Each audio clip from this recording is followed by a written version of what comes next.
1 gram magnet ಬಂದು 1 quintal ಮ್ಯಾಗ್ನೆಟ್ಗೆ ಸಮ. ಅಷ್ಟು ಗಾಸ್ ಪವರ್ ಇರ್ತಕ್ಕಂಥ ಮ್ಯಾಗ್ನೆಟ್ ಇದು. ಈಗ ನಾವು ಮ್ಯಾಗ್ನೆಟ್ ಅಲ್ಲಿ ನೋಡಿದ್ರೆ 2 ತರ ಮ್ಯಾಗ್ನೆಟ್ಗಳನ್ನ ನೋಡ್ತೀವಿ. ಒಂದು ಇಂಡಸ್ಟ್ರಿಯಲ್ ಗ್ರೇಡ್ ಮ್ಯಾಗ್ನೆಟ್ ಬರುತ್ತೆ, ಇನ್ನೊಂದು ಮೆಡಿಕಲ್ ಗ್ರೇಡ್ ಮ್ಯಾಗ್ನೆಟ್ ಬರುತ್ತೆ. ಸೊ ಮೆಡಿಕಲ್ ಗ್ರೇಡ್ ಮ್ಯಾಗ್ನೆಟ್ ಅಲ್ಲೂ ಕೂಡ ಈ ನಿಯೋಡಿಯಂ ಮ್ಯಾಗ್ನೆಟ್ ಬಂದು ಅಷ್ಟು ಪವರ್ಫುಲ್ ಮ್ಯಾಗ್ನೆಟ್, ಸೊ ಅಷ್ಟು ಗಾಸ್ ಪವರ್ ಇರ್ತಕ್ಕಂಥ ಮ್ಯಾಗ್ನೆಟ್. ಸೊ ಈ ಮ್ಯಾಗ್ನೆಟ್ ಇಂದ ಮನುಷ್ಯರಿಗೆ ಹೆಂಗ್ ಉಪಯೋಗ ಆಗುತ್ತೆ ನಮಗೆ ಅನ್ನೋದು ಕ್ವಶನ್. ಸೊ ಈಗ ನಮ್ಮ ದೇಹದಲ್ಲಿ ಬ್ಲಡ್ ಸರ್ಕ್ಯುಲೇಷನ್ ಆಗ್ತಿದೆ, ಬ್ಲಡ್ ಅಲ್ಲಿ ಹಿಮೋಗ್ಲೋಬಿನ್ ಇದೆ. ಸೊ ಯಾವಾಗ ಮ್ಯಾಗ್ನೆಟ್ ಇರ್ತಕ್ಕಂಥ ವಸ್ತುಗಳು ನಮ್ಮ ದೇಹಕ್ಕೆ ಟಚ್ ಆಗ್ತವೆ, ಅಲ್ಲಿ ವಾಟರ್ ಬಡಿ ನೀರು ತರಿಸಿಲ್ಲ ಹಾಕಿದ್ವಿ, ಮತ್ತೆ ಮ್ಯಾಟ್ರಿಕ್ಸ್ ಬರುತ್ತೆ 3 feet into 6 feet ಇರೋಂಥದ್ದು, 5.5 to 6 feet ಇರೋಂಥ ಮ್ಯಾಟ್ರಿಕ್ಸ್ ಬರುತ್ತೆ. ಆ ವಸ್ತುಗಳನ್ನ ಉಪಯೋಗಿಸಿದಾಗ ಹೆಂಗ್ ನಮಗೆ ಬೆನಿಫಿಟ್ಸ್ ಆಗುತ್ತೆ ಅಂತಂದ್ರೆ, ಮ್ಯಾಗ್ನೆಟ್ ಗುಣ ಏನು, ಐರನ್ ಅಟ್ರಾಕ್ಟ್ ಮಾಡುತ್ತೆ. ಸೊ ನಮ್ಮ ದೇಹದಲ್ಲಿ ನಾನು ಮೊದಲು ಹೇಳಿದಂಗೆ HP ಕಂಟೆಂಟ್ ಅಲ್ಲಿ ಐರನ್, ಬ್ಲಡ್ ಅಲ್ಲಿ ಐರನ್ ಕಂಟೆಂಟ್ ಇದೆ. ಸೊ ಯಾವಾಗ ನಮ್ಮ ದೇಹಕ್ಕೆ ಇದು ಟಚ್ ಆಗುತ್ತೋ, ಮನುಷ್ಯನ ಶರೀರದಲ್ಲಿ ಯಾವಾಗ ಪ್ರಾಪರ್ ಆಗಿ ಈ ನಮ್ಮ ದೇಹಕ್ಕೆ ಇದು ಟಚ್ ಆದಾಗ, ಅದ್ರ ಮೇಲೆ ನಾವು ಅದನ್ನು ಉಪಯೋಗಿಸಿ ಮಲಗಿದಾಗ ನಮ್ಮ ದೇಹದಲ್ಲಿ ಪ್ರಾಪರ್ ಆಗಿ ಬ್ಲಡ್ ಸರ್ಕ್ಯುಲೇಷನ್ ಸ್ಟಾರ್ಟ್ ಆಗ್ತದೆ.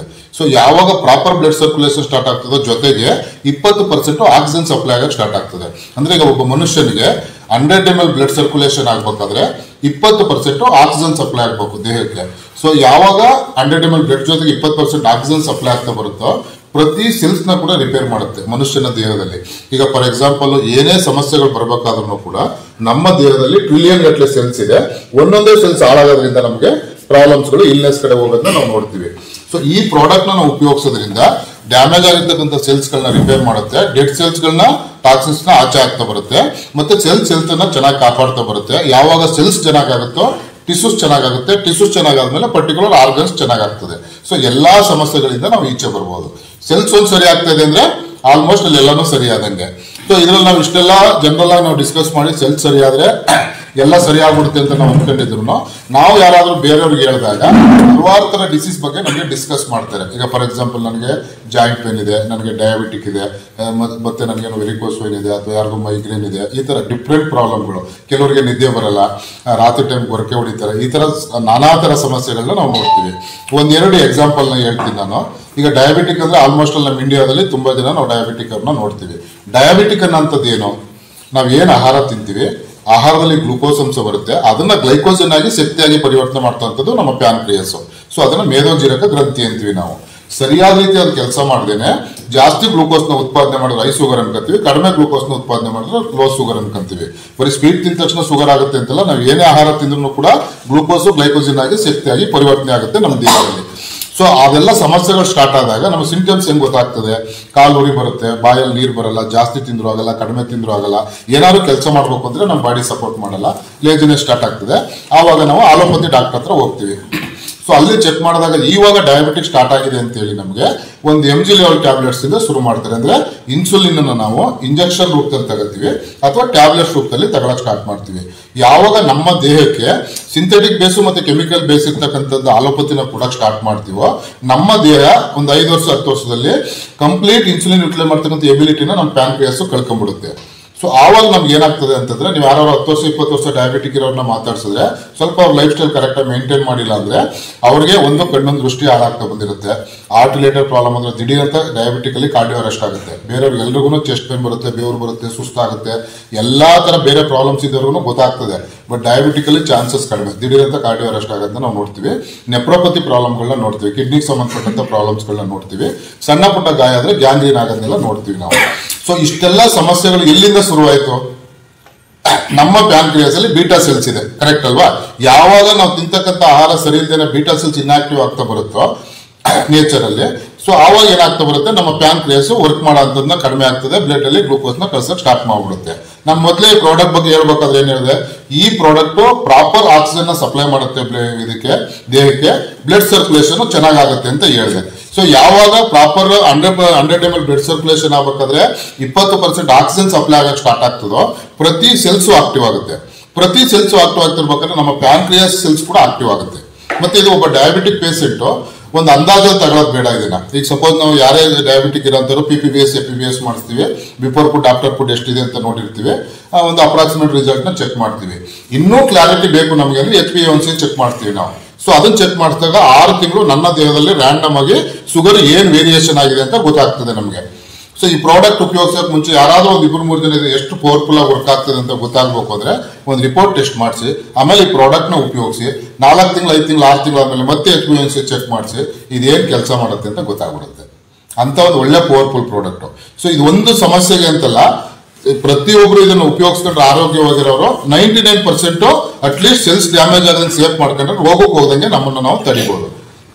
ಈ ತರ ಹಲವಾರು ತರ ಪ್ರಾಬ್ಲಮ್ಸ್ ಇರುತ್ತೆ. ಈಗ ಸಪೋಸ್ ಕ್ಯಾನ್ಸರ್ ಅಂತ ನಾವು ನೋಡಿದ್ರೆ ಇದುವರೆಗೂ ಇಡೀ ಪ್ರಪಂಚದಲ್ಲಿ ಇಂಥದ್ರಿಂದನೇ ಕ್ಯಾನ್ಸರ್ ಬರುತ್ತೆ ಅಂತ ಯಾರು ಕಂಡುಹಿಡಿದಿಲ್ಲ ಸರ್ ಇದುವರೆಗೂ. ಇಂಥದ್ರಿಂದ ಬರ್ಬೋದೇನೋ ಅಂತ ಕ್ವಶನ್ ಮಾರ್ಕು. ಸೊ ಕ್ಯಾನ್ಸರ್ ಬರೋದಕ್ಕೆ 1000 ಕಾರಣಗಳಿದೆ.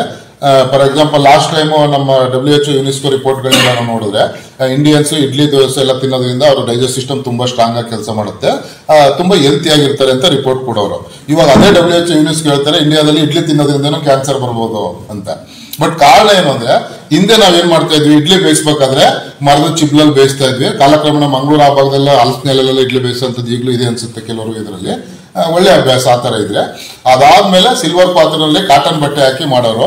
ಅದು ಅವ್ರಿಗೆ ಎಷ್ಟೇ ಥಿಂಕಿಂಗ್ ಕೆಪಾಸಿಟಿ, ಆ ಸಿಲ್ಕ್ ಬಟ್ಟೆಯಲ್ಲಿ ಯಾವ್ದಿರ್ಲಿ ಪಾಲಿಸ್ಟರ್ ಇರ್ಲಿ ಎಲ್ಲ ಹಾಕೊಂಡು ಮಾಡೋರು ಇದ್ದಾರೆ ಕೆಲವು ಮನೆಗಳಲ್ಲಿ. ಅದೊಂದ್ ಕಡೆ ಇರ್ಲಿ.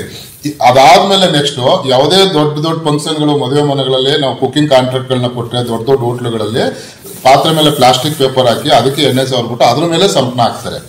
ಸೊ ಪ್ಲಾಸ್ಟಿಕ್ 100 ಡಿಗ್ರಿ ಟೆಂಪರೇಚರ್ ಅಲ್ಲಿ ಬಾಯಲ್ಲಿ ಕರಗುತ್ತೆ, ಕರೆಕ್ಟ್ ಅಲ್ವಾ?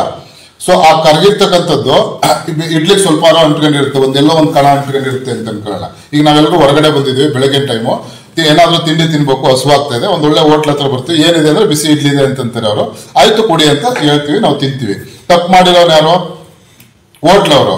ಬಟ್ ಇಡ್ಲಿ ತಿನ್ನಂಥದ್ದು ಒಂದೇ ಪ್ರಾಬ್ಲಮ್ ಗೊತ್ತಾಗುತ್ತೆ ನಮ್ಗೆ. ಕ್ಯಾನ್ಸರ್ ಯಾವ ತರ ನಮ್ಮ ದೇಹದಲ್ಲಿ ತೊಂದರೆ ಆಗ್ತದೆ ಅಂತಂದ್ರೆ 5 ವರ್ಷ 10 ವರ್ಷದ ಟೈಮಲ್ಲಿ ನಾವು ಏನಾದ್ರೂ ಆ ತರ ಫಾರಿನ್ ಬಾಡಿ ನಮ್ಮ ದೇಹಕ್ಕೆ ಹೋಗಿತ್ತು ಅಂದ್ರೆ ಎಲ್ಲೋ ಒಂದು ಸಣ್ಣ ಅಣು ನಮ್ಮ ಬ್ಲಡ್ ಸರ್ಕ್ಯುಲೇಷನ್ ಆಗ್ಬೇಕಾದ್ರೆ ಅಲ್ಲಿ ಬ್ಲಡ್ ಜೊತೆ ಸೇರ್ಕತ್ತ ಅದು ಸ್ವಲ್ಪನೇ ಇಂಪ್ಲಿಮೆಂಟ್ರಿ ಆಗ್ತಾ ಬರುತ್ತೆ. ಅದು 1 ವರ್ಷ ತಗೋಬಹುದು, 2 ವರ್ಷ ತಗೋಬಹುದು, 5 ವರ್ಷ 10 ವರ್ಷ ತಗೋಬಹುದು. ಆ ಇಂಪ್ಲಿಮೆಂಟ್ರಿ ಆಗ್ತಾ ಒಂದು ಸೆಲ್ಸ್ ಅನ್ನ ಫಸ್ಟ್ ಹಾಳು ಮಾಡುತ್ತೆ ದೇಹದಲ್ಲಿ. ಒಂದು ಸೆಲ್ಸ್ ಹಾಳಾಗ್ತದೆ. ನಮ್ಮ ಸೆಲ್ಸ್ ಯಾವಾಗ್ಲೂ ಜೊತೆ ಇರುತ್ತೆ. ಒಂದ್ ಸೆಲ್ಸ್ ಹಾಳಾದ್ರೆ ಏನು ಅಂದ್ರೆ ಪಕ್ಕದ ಸೆಲ್ಸ್ ನ ಹಾಳು ಮಾಡುತ್ತೆ. ಒಂದು ಜೊತೆ ಇರುತ್ತೆ, ಸೊ 2 ಚೆನ್ನಾಗಿರ್ತವೆ, ನೋ ಪ್ರಾಬ್ಲಮ್. ಬಟ್ ಜೊತೆ ಇರೋದ್ರಲ್ಲಿ ಒಂದು ಸೆಲ್ ಹಾಳಾಯ್ತು ಅಂದ್ರೆ ಇದು ಒಂಟಿ ಇರಕ್ ಬಿಡಲ್ಲ, ಪುನಃ ಇನ್ನೊಂದು ಸೆಲ್ ನ ಹಾಳು ಮಾಡುತ್ತೆ.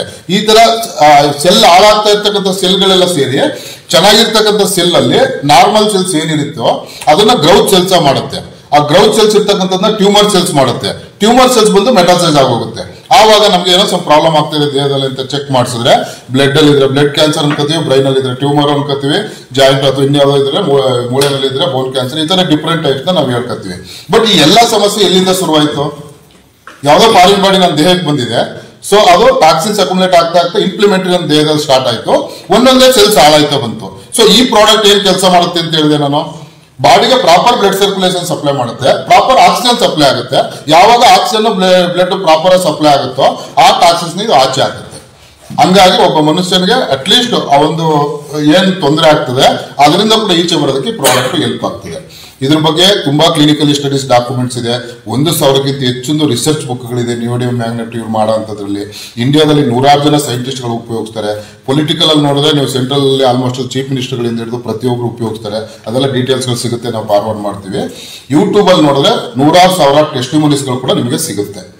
ಈ ತರ ತುಂಬಾ ಡಿಫ್ರೆಂಟ್ ಯಾವುದೇ ಪ್ರಾಬ್ಲಮ್ಸ್ಗಳಿರಲಿ. ನೆನ್ನೆ ಯಾರೋ ಸ್ನೇಹಿತರು ಕೇಳ್ತಾ ಇದ್ರು, ನಾವು ಪ್ರೋಗ್ರಾಮ್ ಮಾಡಿದಾಗ ತುಂಬಾ ಜನ ಆಥ್ರೈಟಿಸ್ ಇಂದ ಸಫರ್ ಕೊಡ್ತಾರೆ ಸರ್, ಅವ್ರಿಗೆ ಹೆಂಗ್ ಉಪಯೋಗ ಆಗ್ತದೆ ಅಂತೇಳಿ. ಆಥ್ರೈಟಿಸ್ ಅಲ್ಲಿ ಬಂದು ಡಿಫ್ರೆಂಟ್ ಟೈಪ್ಸ್ ಆಫ್ ಆಥ್ರೈಟಿಸ್ ಗಳನ್ನ ನಾವು ನೋಡ್ತೀವಿ. ಅಂದ್ರೆ ರೊಮಟೈಡ್ ಆಥ್ರೈಟಿಸ್ ಇರ್ಬೋದು, ಸೆಪ್ಟಿಕ್ ಆಥ್ರೈಟಿಸ್ ಇರ್ಬೋದು, ಆಸ್ಟ್ರಿಯೋ ಆಥ್ರೈಟಿಸ್ ಇರ್ಬೋದು, ಗೌಟ್ ಆಥ್ರೈಟಿಸ್ ಇರ್ಬೋದು, ಸೋರಿಯಾಟಿಕ್ ಆಥ್ರೈಟಿಸ್ ಇರ್ಬೋದು. ಈ ತರ ಆಥ್ರೈಟಿಸ್ ಗಳನ್ನೆಲ್ಲ ನಾವು ನೋಡ್ತೀವಿ. ಸೊ ಆಥ್ರೈಟಿಸ್ ಆಗೋದಕ್ಕೆ ಕಾರಣ ಏನು? ಒಂದು, ನಾವು ಕುಡಿತಕ್ಕಂಥ ನೀರಲ್ಲಿ ಯೂರಿಕ್ ಆಸಿಡ್ ವೇರಿಯೇಷನ್ ಎಲ್ಲ ಆದ್ರೆ ರೊಮಟೈಡ್ ಆಥ್ರೈಟಿಸ್, ಗೌಟ್ ಆಥ್ರೈಟಿಸ್ ಈ ತರ ಪ್ರಾಬ್ಲಮ್ಗಳನ್ನ ನಾವು ನೋಡ್ತೀವಿ. ಮತ್ತೆ ನಮ್ಮ ಈಗಿನ ಲೈಫ್ ಸ್ಟೈಲ್ ಏನಿದೆ ನಮ್ಮಲ್ಲಿ ಅಂತಂದ್ರೆ, ಸಪೋಸ್ ನಾವು ಮುಸ್ಲಿಂ ಬಾಂಧವರಲ್ಲಿ ನೋಡಿದ್ರೆ ನಾನ್ ವೆಜ್ ತಿಂದ ತಕ್ಷಣ ಕೂಲ್ ಡ್ರಿಂಕ್ಸ್ ನ ಕುಡಿತಾರೆ ಅವರು. ಟೀ ಅಲ್ಲ ಸರ್, ಕೂಲ್ ಡ್ರಿಂಕ್ಸ್ ನ. ಅಂದ್ರೆ ಯಾವುದೇ ನಾನ್ ವೆಜ್ ತಿಂದಾಗ ಕೂಲ್ ಡ್ರಿಂಕ್ಸ್ ನ ನಾವು ಜಾಸ್ತಿ ಕುಡಿತೀವಿ. ಅಂದ್ರೆ ಉದ್ದೇಶ ಏನು ಅಂತಂದ್ರೆ ಅಲ್ಲಿ ಬೇಗ ಡೈಜೆಷನ್ ಆಗ್ಬಿಡುತ್ತೆ ದೇಹದಲ್ಲಿ ಅಂತ. ಖಂಡಿತ ಡೈಜೆಷನ್ ಆಗುತ್ತೆ. ಟೀ ಅಲ್ಲ ಸರ್, ಮಾಮೂಲಿ ಪೆಪ್ಸಿ, ಕೋಕೋ ಕೋಲಾ ಇರ್ಲಿ, ಎಲ್ಲ ನಮ್ಮ ಅಣ್ಣ ತಮ್ಮ ಎಲ್ಲ ಮಾಡ್ತೀವಿ ಇದನ್ನ. ಆವಾಗ ಉದ್ದೇಶ ಏನು ಅಂದ್ರೆ ನಾವು ತಿಂದಿರ್ತಕ್ಕಂಥದ್ದು ನಾನ್ ವೆಜ್ ಏನ್ ಜಾಸ್ತಿ ತಿಂದಿರ್ತೀವೋ ಅದು ಬೇಗ ಡೈಜೆಷನ್ ಆಗುತ್ತೆ ಅಂತೇಳಿ. ಖಂಡಿತ ಡೈಜೆಷನ್ ಆಗುತ್ತೆ. ಬಟ್ ನಾವು 2 ವರ್ಷ 3 ವರ್ಷ 5 ವರ್ಷ ಏನಾದರೂ ರೆಗ್ಯುಲರ್ ಆಗಿ ಅದು ಅಭ್ಯಾಸ ಮಾಡ್ಕೊಂಡು ಬಂದಿದ್ರೆ, ಅಂದ್ರೆ ಪೆಪ್ಸಿ, ಕೋಕೋ ಕೋಲಾ, ಮಾಜಾ, XYZ ಏನಿದೆಯೋ ಅದರಲ್ಲಿ ಏನು ಎಸೆನ್ಸ್ ಹಾಕಿರ್ತಾರೋ ಅದು ಮೂಳೆನಲ್ಲಿ ಇರ್ತಕ್ಕಂಥ ಕ್ಯಾಲ್ಸಿಯಂನ ಕರಗಿಸುತ್ತೆ. ಒಂದು 5 ವರ್ಷ ಕಂಟಿನ್ಯೂ ಆಗಿ ಆ ಥರ ಕುಡಿದಿರೋನ್ನ ನೀವು ಮಾತಾಡಿಸಿ ಅವ್ರಿಗೆ 100% ಜಾಯಿಂಟ್ ರಿಲೇಟೆಡ್ ಪ್ರಾಬ್ಲಮ್ ಬಂದಿರುತ್ತೆ. ಒಂದು ಸರ್ಟನ್ ಏಜ್ ಅಲ್ಲಿ ನಮ್ಗೆ ಮೇಂಟೈನ್ ಆಗ್ತದೆ. ಅದಾದ್ಮೇಲೆ ಏನು ಉಪಯೋಗ ತೊಂದರೆ ಆಗ್ತದೆ ನಮಗೆ ಅಂದ್ರೆ, ಯಾವಾಗ ಅದು ನಾವು ಬೇಡದಂತ ನಮ್ಮ ದೇಹ ಕೊಡ್ತಾ ಬರ್ತೀವೋ ಆವಾಗ ನಮ್ಮ ದೇಹದಲ್ಲಿ ಸೆಲ್ಸ್ ಹಾಳಾಗ್ತಾ ಬರುತ್ತೆ. ಫಸ್ಟ್ ಪರ್ಟಿಕ್ಯುಲರ್ ಜಾಯಿಂಟ್ಗಳಲ್ಲಿ ಸೆಲ್ಸ್ ಆದ್ಮೇಲೆ ಆ 2 ಮೂಳೆಗಳ ಮಧ್ಯೆ ಗ್ಲೂಕೋಸಮಿನ್ ಅಂತೇಳಿ ಒಂದು ಜೆಲ್ ಟೈಪ್ ಲಿಕ್ವಿಡ್ ಇರುತ್ತೆ, ಸೈನೋಫ್ಲೂಯಿಡ್ ಆಯಿಲ್ ಅದು. ಸೊ ಅದು ಕಡಿಮೆ ಆಗ್ತಾ ಬರುತ್ತೆ ದೇಹದಲ್ಲಿ. ಯಾವಾಗ ಸೈನೋಫ್ಲೂಯಿಡ್ ಆಯಿಲ್ ಕಡಿಮೆ ಆಗ್ತಾ ಬಂದ್ಬಿಡುತ್ತೋ ನಮ್ದು ಯಾವುದೇ ಮೂಳೆಗಳು ಮೂವ್ಮೆಂಟ್ ಆಗಬೇಕಲ್ವಾ, ಟೋಟಲ್ ನಮ್ಮ ಬಾಡಿನಲ್ಲಿ ಎಲ್ಲಾ ಜಾಯಿಂಟ್ ಮೂವ್ ಆಗುತ್ತೆ ಎಲ್ಲೇ ಮಾಡಿದ್ರು ನಾವು. ಸೊ ಅಲ್ಲಿ ಆ ಗ್ಲೂಕೋಸಮಿನ್ ಕಡಿಮೆ ಆಗಿದೆ, ಸೈನೋಫ್ಲೂಯಿಡ್ ಇಲ್ಲ ಅಂತಂದ್ರೆ ಆ 2 ಮೂಳೆಗಳ ತರ ಮೂವ್ಮೆಂಟ್ ಆಗ್ಬೇಕಾದ್ರೆ ಮತ್ತೆ ಟಿಶ್ಯೂಸ್ ಡ್ಯಾಮೇಜ್ ಆಗ್ಬಿಡುತ್ತೆ, ಅಂಗಾಂಶಗಳು. ಯಾವಾಗ ಟಿಶ್ಯೂಸ್ ಡ್ಯಾಮೇಜ್ ಆಗ್ಬಿಡುತ್ತೋ ಆ ಎಲ್ಲಾ ಜಾಗಗಳಲ್ಲಿ ಇನ್ಫ್ಲಮೇಟರಿ ಆಗಿ ಪೇನ್ ಸ್ಟಾರ್ಟ್ ಆಗ್ತದೆ. ಸೊ ಸಪೋಸ್ ನೀಯಲ್ಲಿ ಇದ್ರೆ ನೀ ಪೇನ್ ಅನ್ಕೋತೀವಿ, ಸ್ಪಾಂಡಲೋಟಿಸ್, ಸ್ಪೈನಲ್ ಕಾರ್ಡ್, ಈ ತರ L4, L5, L3 ಈ ತರ ಎಲ್ಲ ಹೇಳ್ತೀವಲ್ಲ ಆ ತರ ಸಮಸ್ಯೆಗಳನ್ನ ಹೇಳ್ಕೊತೀವಿ. ಮತ್ತೆ ಪ್ರತಿ ಜಾಯಿಂಟ್ ಅಲ್ಲೂ ಬಂದ್ರೆ ರೊಮಟೈಡ್ ಆರ್ಥೈಟಿಸ್, ಗೌಟ್ ಆರ್ಥೈಟಿಸ್ ಈ ತರ ಇತ್ತು ಅಂದ್ರೆ ಪ್ರತಿ ಜಾಯಿಂಟ್ ಗಳಲ್ಲಿ ಪೇನ್ ಬರುತ್ತೆ. ಸೊ ಈ ಮೂಲ ಕಾರಣ ಆದದ್ದು ಎಲ್ಲಿಂದ ಶುರುವಾಯಿತು, ನಮಗೆ ಬೇಡದಿಂದ ತಗೊಂಡಿದ್ವಿ, ಒಂದೊಂದು ಸೆಲ್ಸೇ ಪರ್ಟಿಕ್ಯುಲರ್ ಭಾಗದಲ್ಲಿ ಹಾಳಾಯ್ತಾ ಬಂತು. ಆಮೇಲೆ ಗ್ಲೂಕೋಸಮಿನ್ ಕಡಿಮೆ ಆಗುತ್ತೆ, ಟಿಶ್ಯೂಸ್ ಡ್ಯಾಮೇಜ್ ಆಗುತ್ತೆ, ಜಾಯಿಂಟ್ ಪೇನ್ ಇಂದ ಸಫರ್ ಪಡ್ತೀವಿ. ಸೊ ಇದು ಆ ಸೆಲ್ಸ್ ಹಾಳಾಗದಂಗೂ ಸೇಫ್ ಮಾಡುತ್ತೆ. ಬಟ್ ಇದು ಉಪಯೋಗಿಸ್ತಾ ಇದೀವಿ ಅಂತ ನಾವು ಜಾಸ್ತಿ ದೇಹಕ್ಕೆ ಒಳ್ಳೇದನ್ನ ತಗೋಬಹುದು ಅಂತಲ್ಲ, ಒಳ್ಳೇದನ್ನ ಉಪಯೋಗಿಸ್ಕೋಬೇಕು. ಈ ಪ್ರಾಡಕ್ಟ್ ಇಂದನೂ ಹೆಲ್ಪ್ ಆಗ್ತದೆ. ಸೊ ಈ ಪ್ರಾಡಕ್ಟ್ ಎಷ್ಟರ ಮಟ್ಟಿಗೆ ಉಪಯೋಗ ಆಗುತ್ತೆ ಅಂದ್ರೆ ಸರ್, ಸಪೋಸ್ ನಿಮ್ಮಲ್ಲಿ ಯಾರಾದರೂ ಪ್ಯಾರಾಲಿಸಿಸ್ ಆಗಿ ಸ್ಟ್ರೋಕ್ ಆಗಿರುತ್ತಲ್ಲ, ಅವ್ರಿಗೆ ಒಂದು ಕೈ ಸ್ವಲ್ಪನೂ ಮೂವ್ಮೆಂಟೇ ಮಾಡೋಕ್ಕಾಗ್ತಾ ಇಲ್ಲ, ಕಾಲ್ ಮೂವ್ಮೆಂಟ್ ಆಗ್ತಾ ಇಲ್ಲ, 2 ವರ್ಷ 3 ವರ್ಷ 4 ವರ್ಷ 5 ವರ್ಷದಿಂದ ಈ ತರ ಸಫರ್ ಪಡ್ತಾ ಇರ್ತಾರೆ ಅನ್ಕೊಳ್ಳಿ. ಅವ್ರಿಗೆ ಯಾವುದೇ ತರ ಆಪರೇಷನ್ ಆಗಿದ್ರೆ, ಬ್ರೈನ್ ಆಪರೇಷನ್ ಮಾಡಿಸ್ಬಿಟ್ಟಿದ್ರೆ ಇದು ಎಷ್ಟು ವರ್ಕ್ ಆಗುತ್ತೆ ಅಂತ, ಯಾವ ಪ್ರಾಡಕ್ಟ್ ವರ್ಕ್ ಆಗುತ್ತೆ ಅಂತ ನಾವು ಹೇಳಕ್ಕಾಗಲ್ಲ. ಸೊ ಆ ತರ ಏನೂ ಆಗಿಲ್ಲ ಅಂತಂದ್ರೆ ನಾವೇ ಬರ್ತೀವಿ, ಜಸ್ಟ್ 1 hour 2 hour ಅಲ್ಲಿ ಈ ಪ್ರಾಡಕ್ಟ್ ಎಷ್ಟು ಪವರ್ಫುಲ್ ಆಗಿ ಕೆಲಸ ಮಾಡುತ್ತೆ ಅಂತ ನಾನು ತೋರಿಸ್ಕೊಡ್ತೀನಿ. ಈಗ ನಾವೆಲ್ಲ ಮಾಡಿದ್ರೆ ನಾರ್ಮಲ್ ಆಗಿದೀವಿ, ನಾವು ಜನರಲ್ ಆಗಿ ಏನೋ ಒಂದು ಡೆಮಾನ್ಸ್ಟ್ರೇಷನ್ ಮಾಡ್ಕೋಬಹುದು. ಸೊ ಕೈ ಮೇಲಕ್ಕೆ ಎತ್ತಕ್ಕೆ ಆಗಲ್ಲ ಅನ್ನೋ ವ್ಯಕ್ತಿ ಅಟ್ಲೀಸ್ಟ್ 1 ಅಡಿ 2 ಅಡಿ ಮೇಲಕ್ಕೆ ಎತ್ತಾರೆ ಅಂತಂದ್ರೆ ಜಸ್ಟ್ 1 hour ಅಲ್ಲಿ ಎಷ್ಟು ಪವರ್ಫುಲ್ ಆಗಿ ಆಕ್ಸಿಜನ್ ಬಾಡಿಗೆ ನಮಗೆ ಕೆಲಸ ಮಾಡ್ಬೋದು.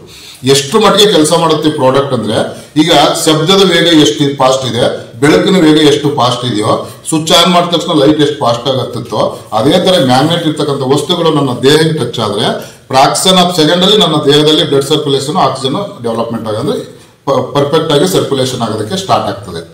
ಸೊ ಬೇರೆ ಏನಾದರೂ ಕ್ವಶನ್ಗಳಿದ್ರೆ ಪ್ರಾಡಕ್ಟ್ ಬಗ್ಗೆ, ನಿಮ್ಗೆ ಇನ್ಯಾವ ಇನ್ಫಾರ್ಮೇಶನ್ ಬೇಕು, ಯಾವ ಇನ್ಫಾರ್ಮೇಶನ್ ಬೇಕಾದ್ರೂ ಕೇಳ್ಬೋದು ನನ್ನ, ಮಾಡೋಣ ಸರ್. ಬೇರೆ ಇನ್ಯಾವುದೇ, ಮತ್ತೆ ಇದು ಗೊರಕೆ ಹೊಡಿತಾರಲ್ಲ ಆ ತರದವ್ರು ಇದ್ರೆ ಬರೀ 2 ದಿನದಲ್ಲಿ ಗೊರಕೆ ನಿಂತ ಅದು ಗೊರಕೆ ಆಗೋದಕ್ಕೆ ಮೈನ್ಲಿ ಕಾರಣ ಏನು ಅಂತಂದ್ರೆ ಕರೆಕ್ಟ್ ಆಗಿ ಆಕ್ಸಿಜನ್ ಸಪ್ಲೈ ಆಗ್ತಾರಲ್ಲ ನಮ್ಗೆ. ತುಂಬಾ ಜನ ಇದಾರೆ, ಅವನು 100 ಜನದಲ್ಲಿ 90 ಜನ ಸಿಗ್ತಾರೆ, 100 ಜನದಲ್ಲಿ ಕಡಿಮೆ ಅಂದ್ರೆ 90 ಜನ ಸಿಗ್ತಾರೆ. ಅಂದ್ರೆ ಪ್ರಾಪರ್ ಆಗಿ ಆಕ್ಸಿಜನ್ ಸಪ್ಲೈ ಆಗ್ತಾ ಇರಲ್ಲ ನಮ್ಗೆ, ನಮ್ ರೆಸ್ಪಿರೇಟರಿ ಸಿಸ್ಟಮ್ ಆತರ ಪ್ರಾಬ್ಲಮ್ ಆಗ್ತಾ ಇರುತ್ತೆ. ಇದು ಆಕ್ಸಿಜನ್ ಯಾವಾಗ ಸರಿ ಆಗ್ತಾ ಬರುತ್ತೋ, ಬ್ಲಡ್ ಸರ್ಕ್ಯುಲೇಷನ್ ಸರಿ ಆಗುತ್ತೋ, ಗೊರಕೆ ಹೊಡೆಯೋದು ಕೂಡ ನಿಂತೋಗುತ್ತೆ, ಆರಾಮ ನಿದ್ದೆ ಬರುತ್ತೆ, ಬೆಳಗ್ಗೆ ಮೋಷನ್ ಚೆನ್ನಾಗಿ ಹೋಗ್ತದೆ, ಎಲ್ಲಾ ತರನು ಪ್ರಾಡಕ್ಟ್ ಇಂದ ಉಪಯೋಗ ಆಗ್ತದೆ. ಇನ್ನೇನಾದ್ರು